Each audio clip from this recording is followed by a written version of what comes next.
What's up YouTube? In this video I'm going to tell you everything you need to know about the Aisin 6-speed automatic transmission found in the R56 Mini Cooper S. If you haven't already, please hit that subscribe button and stick around. You're going to want to watch this whole video. No matter which Mini Cooper you drive, whether it be a classic all the way up to a new Mini or even an electric, check out my Facebook group. It's called Mini Cooper DIY. It's for anyone who works on their own Mini Cooper. I'll leave a link to that in the description, or you can go to Facebook and type in Mini Cooper DIY in the search bar. So let's get to that video. Okay, the first thing I want to talk about with the Aisin 6-speed automatic transmission is the fact that it is not a lifetime fluid in the transmission like BMW claims. You need to maintain it. About every 80,000 miles, I mean, does it be on the money, but give or take a few thousand miles, you want to change it. Change out your transmission fluid with it's a BMW fluid. It's called ATF 3309. I have a link in the description of where you can buy it, and I also have a link in the description for a pump that you can use. It's not that difficult. Eventually I'm going to do a video. When I do it, I'm going to do it pretty soon. I actually don't know when it was done on my car, and I have 120,000 miles on it, and it had 96 when I bought it, so I'm going to assume it's never been done. So I'm going to do a video on how to do that pretty soon, probably real soon. But yeah, change it every 80,000 miles. Use the right fluid, and don't wait until your transmission goes out, or don't wait until your transmission starts slipping before you decide, oh, I should change my transmission fluid. Change it, when you hit 80,000 miles, or change it now if you're past it. Okay, that's basically all the maintenance you gotta do. Change your fluid.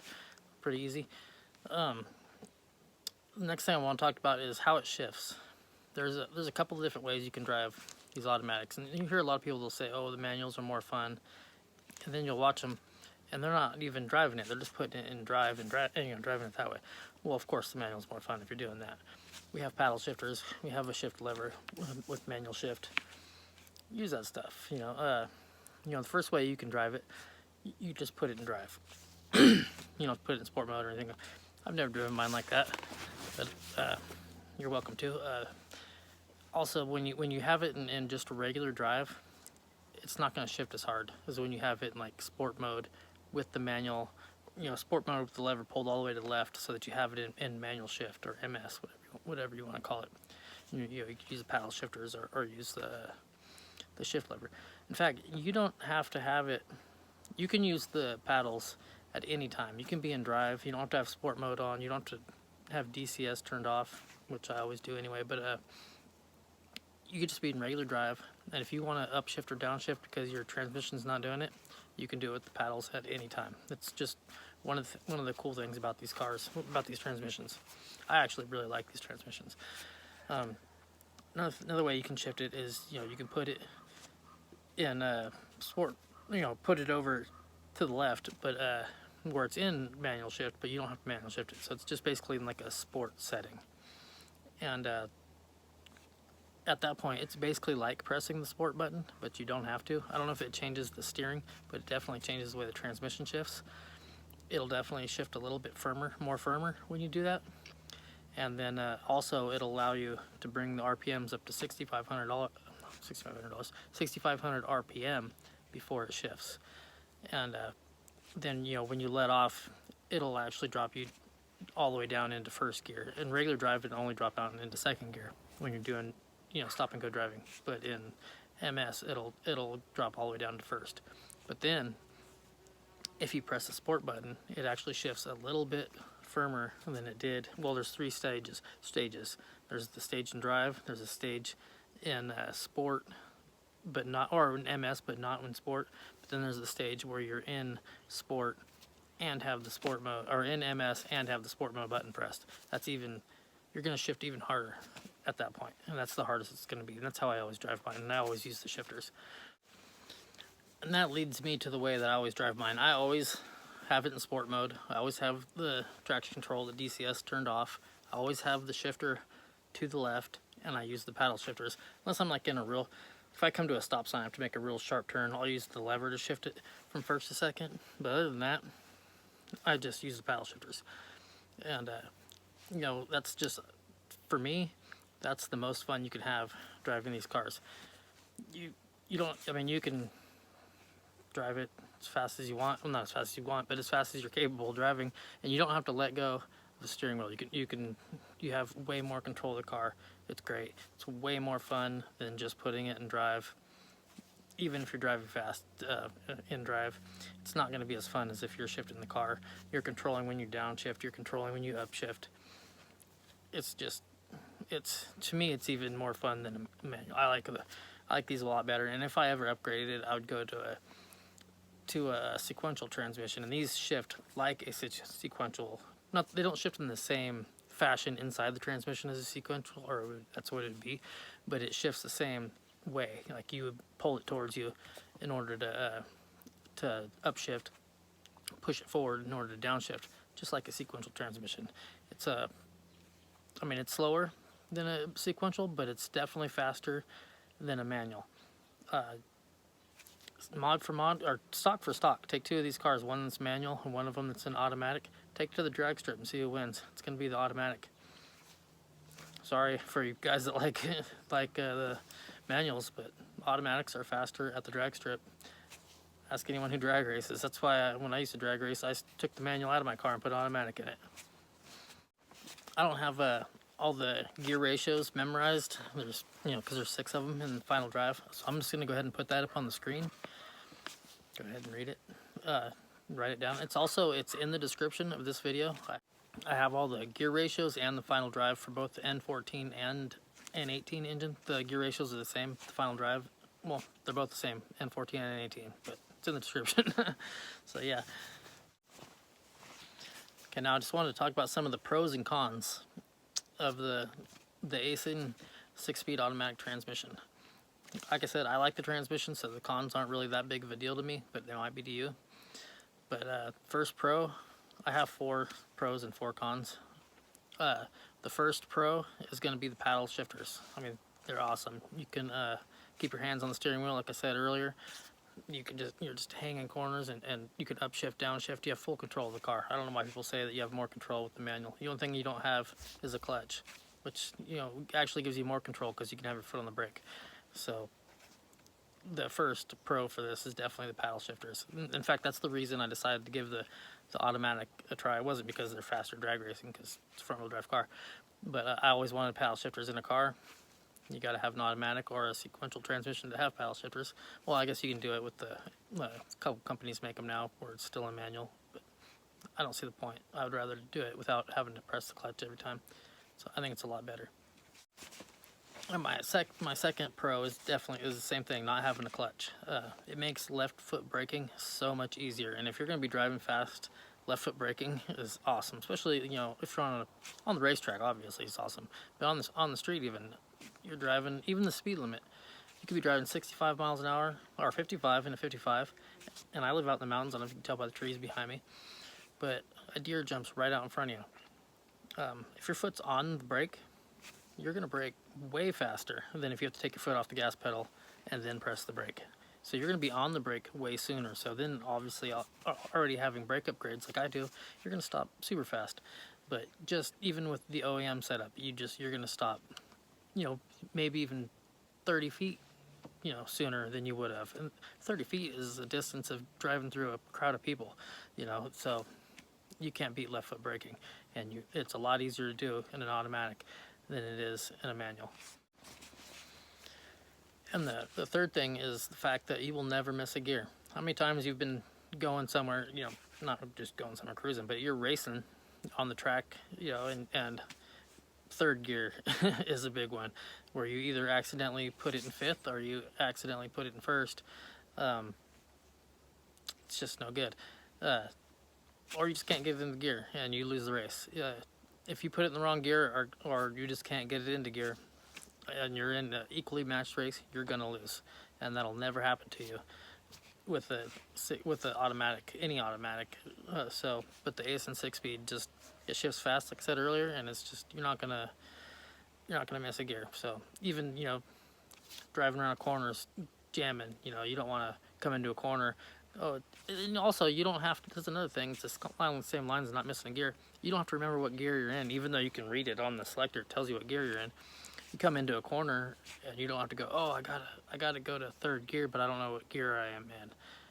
You don't have to do that at all. You just downshift if you're going the right speed. If you're going real, you can tell by the look of the corner if you need to downshift once or twice. Doesn't matter what gear you're in. It's super easy. And the fourth pro, back to the drag strip, automatics are more consistent. That was the reason I put an automatic in my Camaro that I used to drag race back in the day. If you're going to bracket race and you need to run the same time, you don't need to be the fastest. You just need to be the most consistent. And if you need to know, like, you're going to run this car's probably not going to be running in the 12s for a long time, but if you want to run, consistent 13.2 or something, or 13.5 or whatever it is that you're running, automatic transmission, as long as you're leaving at the same RPM and you're in the same, put it in first gear and leave at the same RPM, you're going to be really consistent. In a manual, absolutely not. It's going to matter how you let off that clutch when you come off the line. It's going to matter how fast every gear you shift is. Automatic is shifting for you. You're not going to, it's the same every single pass. So as long as you can get off the line the same way every time, that's all you have to worry about, and then just keep the car straight. It's way more consistent. Okay, the first con, 4 cons too. The first con I have is the fact, and this is actually a pretty big one, you can't rev higher than 6,500 RPM, even with the tune. That's the only reason, in fact, that's the main reason I don't know if I'll ever do it, but I'm like dreaming of putting a sequential transmission in this car so I can still have my paddle shifters. I can still shift the same way, but I can rev higher than 6,500 RPM. It's on the street, it's fine. You don't really need to rev higher than 6,500 RPM, but if you're racing, obviously, if you could get your engine up to 8, 10, it's a lot better than 65. But that's a pretty big con. And then the second con would be the fact that you cannot get an LSD, a limited slip differential, for these transmissions. They don't make them. You can't even go buy one and put it in. I read a thread a long time ago, Quaif, I think is how you pronounce it. They said that if you bought 10 of them, they would make one for you, but they don't have one made. There's not one for sale. You have to buy 10. And this is an old thread. I don't know if that's still an option.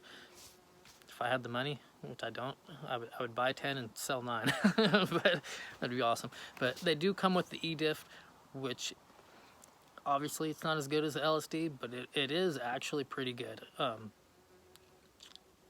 I don't have any traction issues off the line. I have a stage 3 with the JCW turbo. It's about as mod as you can be and still be the JCW turbo. About 240, probably 250 to the wheels. They say 250 to the wheels when you pay for the tune, but people with about the same mods as me have taken it to the dyno. It's been 240, around 240, 250, so it's pretty close. It's going to depend on the day, the weather, all kinds of things. But with that kind of traction, and I'm on all-season tires. I'm on Continental DWS06 205 45 17s, and 540 tread wear. It's not a drag slick. It's not a drag tire, and these things hook off the line because of the E-diff. If I was one-legged, with the open differential, I would not hook. I would just spin. So yeah, it's definitely the fact that you can't get it's definitely a con, the fact that you can't get a limited slip for these, but it's not as big of a con as not being able to go above 6,500 RPM. Okay, and the third con, actually, this one actually really bugs me. Well, more when I first got it. It doesn't really bug me anymore because I just downshift sooner. But when you're driving daily, it doesn't happen when you're driving fast, but when you're cruising down the street and you're going to go make a turn, you're in third gear, and you go to put it in second. Sometimes you're driving really slow. Well, if your RPM falls below 1,500, it's going to downshift into second for you. And that's pretty low RPM, so if you're hearing that, you're automatically going to downshift anyway. So sometimes like I said, it was when I first got it, when I'd go to put it to second, the car would be like, yeah, we're putting it in second too. So it would shift, I would shift, and it would put me in first and almost throw me out the window.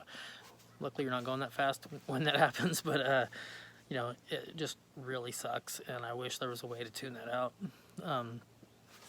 You know, even if you could lower it a little bit or just take it out altogether. I mean, you can let the car stall. I'd rather that happen than it downshift for me. Then, you know, that would at least teach me what RPM. I downshifted about two. If you downshifted about 2,000 RPM, you're fine. You won't have that problem. And that's what I do now. So it's really not that big of a con, but it was when I first got it. And the fourth con is that you have to launch. Well, you can't launch at an RPM if you're drag racing. Back to drag racing, you can't launch or even hill climb events. I guess that'd be more mini suited. You can't launch at an RPM higher than what your torque converter allows or your brake setup. You know, which I believe is around 3,200 RPM for the OEM torque converter. There is a company out there though. It's called Level 10. I don't think I've ever mentioned them on this channel. Or actually, I think I have. I plan on upgrading my torque converter to theirs, and I don't know what RPM it'll stall at then, but it'll be higher than whatever this one stalls at. I believe it's 32. I haven't found that information. I've looked for it. When you hit the brakes and the gas at the same time, it'll go up to about 32, and then you let the brake go. That's where you launch at when you're racing, you know, 3,200 RPM.